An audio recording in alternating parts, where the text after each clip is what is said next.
So ಇದೇ ರೀತಿ ಒಂದು ರಾಜ ಇರ್ತಾನೆ.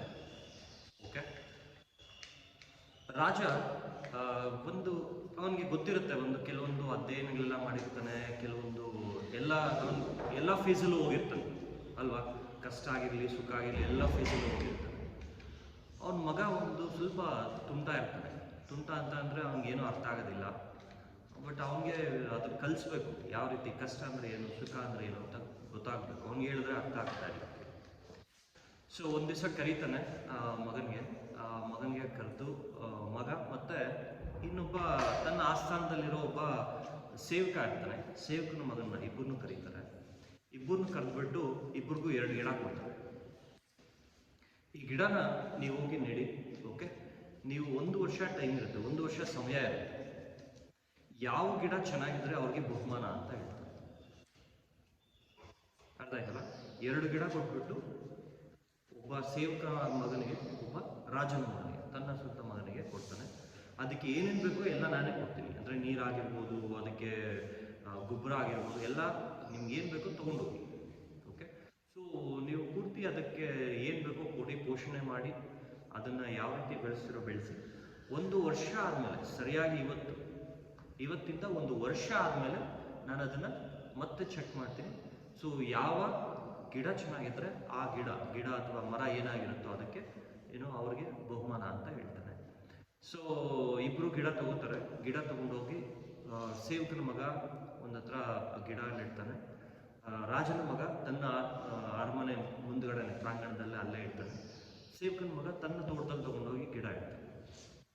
ಸೊ ಇವರಿಬ್ರು ಗಿಡ ಬೆಳೆಸ್ತಾರೆ. ಗಿಡ ಬೆಳೆಸ್ಬೇಕಾದ್ರೆ ಏನಾಗುತ್ತೆ ಅಂದರೆ, ಸೇವಕನ ಮಗ ಯಾವಾಗಲೂ ಅವ್ನು ಬೇರೆ ಕೆಲಸಗಳಿರುತ್ತೆ, ಅವನ ದಿನಚರಿಗಳು ಬೇರೆ ಇರುತ್ತೆ. ಅವನು ಯಾವಾಗಲೂ ಹೊರಗಡೆ ಕೆಲಸನೂ ಮಾಡಬೇಕು, ಸ್ಕೂಲ್ಗೂ ಹೋಗ್ಬೇಕು, ಶಾಲೆಗೆ ಹೋಗ್ಬೇಕಾಗತ್ತೆ, ಗುರುಕುಲಕ್ಕೆ. ಸೊ ಅವನು ಮನೇಲೂ ತನ್ನ ಅಕ್ಕ ತಂಗಿ, ಅಣ್ಣ ತಮ್ಮ ಮತ್ತು ತಾಯಿಗೆ ಸಹಾಯ ಮಾಡೋದು, ಇದೆಲ್ಲ ಇರುತ್ತೆ. ಈ ಥರ ಇರುತ್ತೆ. ಅವನು ಅದನ್ನು ನೋಡ್ಕೋಬೇಕು. ರಾಜನ ಮಗ ಏನು ಅಂತಂದರೆ ಬೇರೆ ಏನಿರೋದಿಲ್ಲ, ಗಿಡ ನೋಡ್ಕೊಳ್ಳೋದಷ್ಟೇ ಅವನ ಕೆಲಸ. ಅವನೇನು ಮಾಡ್ತಾನೆ, ಗೊಬ್ಬರ ಹಾಕ್ತಾನೆ, ದಿನಾಲೂ ಗೊಬ್ಬರ ಹಾಕ್ತಾನೆ, ದಿನಾಲೂ ನೀರು ಕೊಡ್ತಾ ಇರ್ತಾನೆ. ಗಿಡ ಯಾವ ರೀತಿ ಬೆಳೆಯುತ್ತೆ ಅಂದರೆ ದಷ್ಟು ಪುಷ್ಟವಾಗಿ ಬೆಳೀತಾ ಇರುತ್ತೆ. ಓಕೆ, 1 ತಿಂಗಳಲ್ಲೇ ಆಲ್ಮೋಸ್ಟ್ ಒಂದು ದೊಡ್ಡ ಬ್ರಾಂಚ್ ಥರ ಆಗುತ್ತೆ, ದೊಡ್ಡ ಮರದ ಥರ ಆಗ್ತಾ ಇರುತ್ತೆ. ಆದರೆ ಸೇವಕನ ಮಗ ಏನು ಮಾಡ್ತಾ ಇರ್ತಾನೆ, ಅವನು ಯಾವಾಗಲೂ ಒಂದ್ಸರಿ ಅವ್ನ ಜ್ಞಾಪಕ ಬಂದಾಗ ನೀರು ಹಾಕ್ತಾನೆ. ಬಿಕಾಸ್ ಅವನಿಗೆ ಅದೊಂದೇ ಕೆಲಸ ಅಲ್ಲ, ಬೇರೆ ಕೆಲಸಗಳು ಇದ್ದಾವೆ ಅಲ್ವಾ, ಬೇರೆ ಕೆಲಸಗಳಿದ್ದಾವೆ. ಸೊ ಅದನ್ನು ಮಾಡ್ತಾ ಇರ್ತಾನೆ. ಅವನ ಗಿಡ ಚಿಕ್ಕದಾಗಿ ಬೆಳೀತಾ ಇರುತ್ತೆ. ಚಿಕ್ಕದಾಗಿ ಬೆಳೆಯುತ್ತೆ ಅಂದರೆ ಅವನು ಅಂದರೆ ಇದರ 4ರಷ್ಟು ರಾಜನ ಮಗನ ಗಿಡ ಬೆಳೀತಾ ಇರುತ್ತೆ. ಸೊ ಅದೇ ರೀತಿಲಿ ಬೆಳೆಯುತ್ತೆ. 3 ತಿಂಗಳಾಯಿತು. 3 ತಿಂಗಳಾದಮೇಲೆ ಆ ಗಿಡ ಇದು ಫುಲ್ಲು ಫ್ಲರಿಶ್ ಆಗಿರುತ್ತೆ. ಇದು ಬಂದು ಇನ್ನೂ ಚಿಕ್ಕದಾಗೇ ಇರುತ್ತೆ, ಇನ್ನೂ ಗಿಡವಾಗೇ ಇರುತ್ತೆ. ಅದಾದ ನಂತರ ನೆಕ್ಸ್ಟ್ ಸೀಸನ್ 1 ಆಯಿತು. ಸೀಸನ್ 2ನಲ್ಲಿ ಇನ್ನೊಂದು 3 ತಿಂಗಳಾದಮೇಲೆ ಆವಾಗ ಬೇಸಿಗೆ, ಹಾಟ್ ಸಮ್ಮರ್. ಆವಾಗ ಇವು ರಾಜನ ಮಗಂದು ಗಿಡಕ್ಕೆ ನೀರು ಚೆನ್ನಾಗಿ ಕೊಡ್ತಾ ಇರ್ತಾನೆ, ಗೊಬ್ಬರ ಚೆನ್ನಾಗಿ ಹಾಕ್ತಾ ಇರ್ತಾನೆ. ಆದರೆ ಇವನಿಗೆ ಟೈಮ್ ಇರಲಿಕ್ಕಿಲ್ಲ. ಇದು ಆಲ್ಮೋಸ್ಟ್ ಒಣಗೋ ಥರ ಆಗ್ತಾ ಇರುತ್ತೆ, ಗಿಡ ಒಣಗೋಗೋ ಥರ ಆಗ್ತಾ ಇರುತ್ತೆ. ಮತ್ತೆ ಒಣಗೋಗೋ ಥರ ಆದಾಗ ಇವನು ನೀರು ಕೊಡ್ತಾನೆ, ಮತ್ತೆ ತಾನೇ ಬೆಳೀತಾ ಇರುತ್ತೆ. ಒಣಗೋಗೋ ಟೈಮಲ್ಲಿ ನೀರು ಹಾಕಿದಾಗ ಏನಾದರೂ ಸ್ವಲ್ಪ ಗ್ರೀನಿಶ್ ಆಗುತ್ತೆ. ಇದು ಬಂದು ಯಾವಾಗಲೂ ಗ್ರೀನ್ ಆಗಿರುತ್ತೆ. ಸೊ ಡಿಫ್ರೆನ್ಸಸ್ಸು ಸುಮಾರು ಆಗುತ್ತೆ. ನೆಕ್ಸ್ಟ್ ಮಾನ್ಸೂನ್ ಬರುತ್ತೆ. ಸೊ ಮಳೆಗಾಲ ಬಂದಾಗ ಏನಾಗುತ್ತೆ ಅಂದರೆ, ಇದು ಗಿಡ ಇನ್ನೂ ಅದೇ ಥರ ಫ್ಲರಿಶ್ ಆಗಿರುತ್ತೆ. ಇದು ಬಂದ್ಬಿಟ್ಟು ಅವಾಗ ಸ್ವಲ್ಪ ಚಿಗುರುತ್ತೆ. ಏನಕ್ಕಂದರೆ ತನಗೆ ನೀರು ಬೀಳ್ತಾ ಇರುತ್ತೆ. ಓಕೆ, ಸೊ ಸ್ವಲ್ಪ ದೊಡ್ಡದಾಗುತ್ತೆ, ಇನ್ನು ಸ್ವಲ್ಪ ದೊಡ್ಡದಾಗುತ್ತೆ. ಇದು ಒಂದು ಗಿಡದಿಂದ ಒಂದು ಸ್ವಲ್ಪ ಪ್ರಮೋಷನ್. ಇದು ಒಂದು ಮರಕ್ಕೂ ಗಿಡಕ್ಕೂ ಮೆಡ್ಲಲ್ಲಿರುತ್ತೆ. ಇದು ನೋಡಿದ್ರೆ ದೊಡ್ಡ ಮರ ಆಗಿರುತ್ತೆ. ನೆಕ್ಸ್ಟು ಗಾಳಿಕಾಲ ಬರುತ್ತೆ.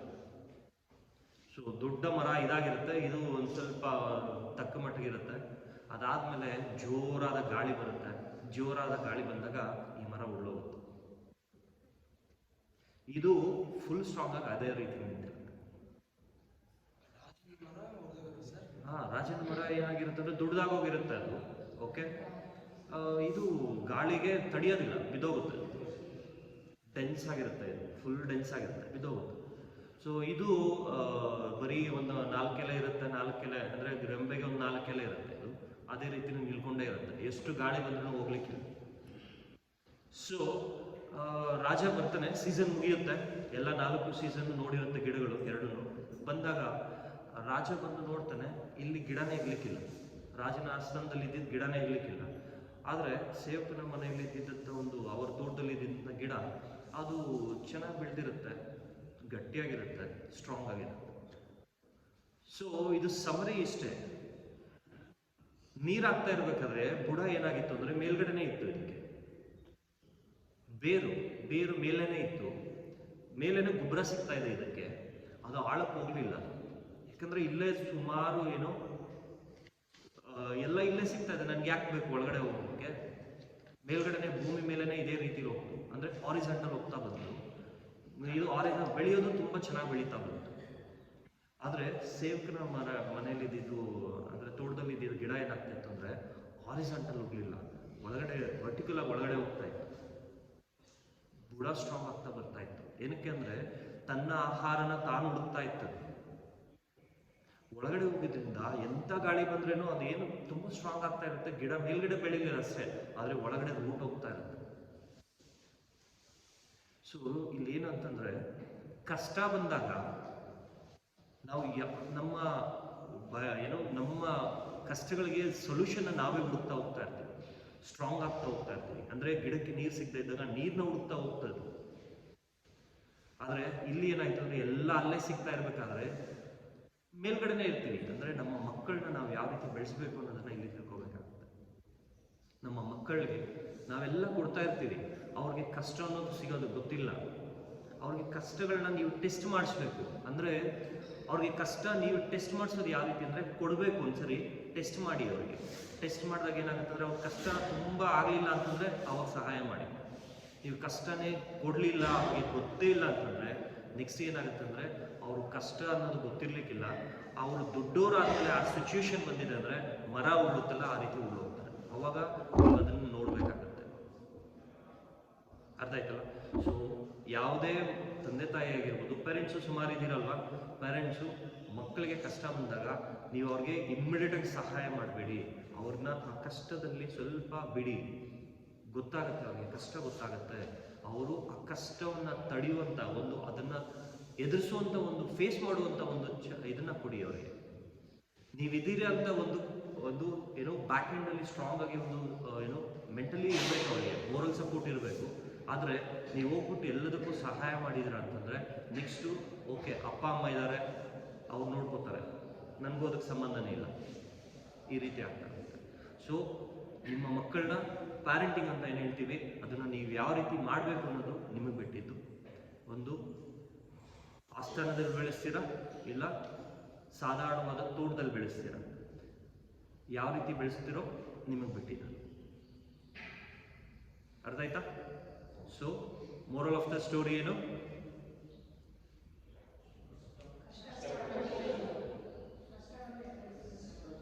ಕಷ್ಟವನ್ನ ಎದುರಿಸುವಂತ ಒಂದು ಶಕ್ತಿಯನ್ನ ನಿಮ್ಮ ಮಕ್ಕಳಿಗೆ ಕೊಡಿ.